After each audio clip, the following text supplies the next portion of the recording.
visus vilina. Vai tā nav? Ir taču. Talsu rajonam, tāpat kā visai Latvijai, Kolkas rags, kur satiekas Lielā un Mazā jūra, esot vieta, kur beidzas Latvija. Aiz Kolkas raga ir tikai jūra. Kolkas rags ir atskaite tai visai Latvijai, kurai mēs braucam cauri. Faktiski, un šeit mēs iebraucam un vienmēr redzam, cik mēs esam tomēr skaisti. Gan dabā, gan cilvēkos, jo kas šeit atrodas, tas ir cilvēkam dažreiz varbūt ir nesaprotam tie, kas dzīvo pilsētā, bet šeit var iet un skatīties, kur ir skudras, kur ir akmeņi, kur iznākuši koki. Tur redzēt visu to, ko sabiedrība izmet uz ārā jūras krastā. Tur ir gan tas, kas no kuģiem palicis pāri, vai no krastiem, no Zviedrijas pusēm atpūsts. Faktiski tā ir vieta, man liekas, katram latvietim jāatbrauc. Un mēs, domāju, esam lepni ar to, ka mums nav tālu jāatbrauc. Faktiski mēs te parās vien esam, un es domāju, mums tā svētākā lieta ir faktiski šo lietu saglabāt tādu, kāda viņi ir. Tas ir Kolkas rags, jo Talsu rajonam ir 100 kilometri jūras, gan lielā, gan mazā. Un faktiski tas ir tas, ko mēs vienmēr lepojamies un vienmēr izceļam ne tikai tas, kas mums iekšienē skaists Talsi, gan Sabile, vispārējās lietas, bet arī šī ir tā lieta.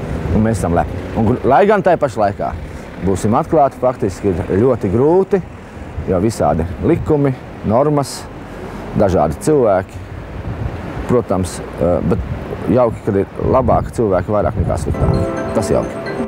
Ojārs Āboltiņš augstu vērtē iepriekšējos gados šeit paveikto, jo tas esot iegūms gan vietējiem iedzīvotājiem, gan viesiem.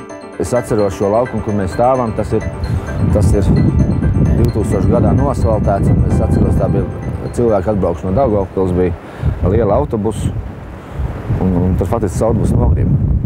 Vienkārši šīs ceļš bija smilts un granti, un tad mēs visādi tehniku paņēmām un traktoru un izvilkām ārā, un beigās tā autobusu mēs sabojājām. Un tā autobusu tā skārda bija lielāka, lai viņš tiktu uz Daugavpilu apakaļ, man liekas, tie cilvēki kā 4 dienas nodzīvā šeit. Tas vispār nav slikti varbūt, bet dēļ tās visa komforta nav labi. Faktiski šobrīd mēs esam nosvaltējuši jau 2000 gada.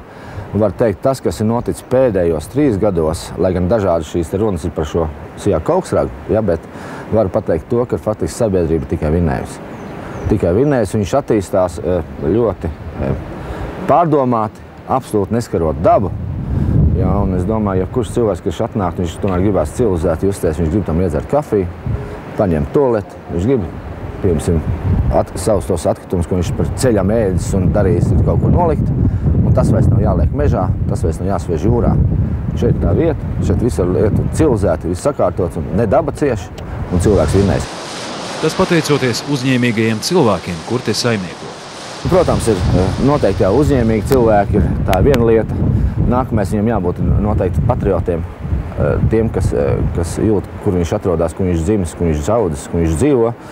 Noteikti ir jābūt šai domāšanai arī pietiekami zaļai un veselīgai priekš sabiedrības. Domāju, tā ir tā lieta, faktiski, kas šobrīd ir tāds viens vesels, par ko man liels prieks ir.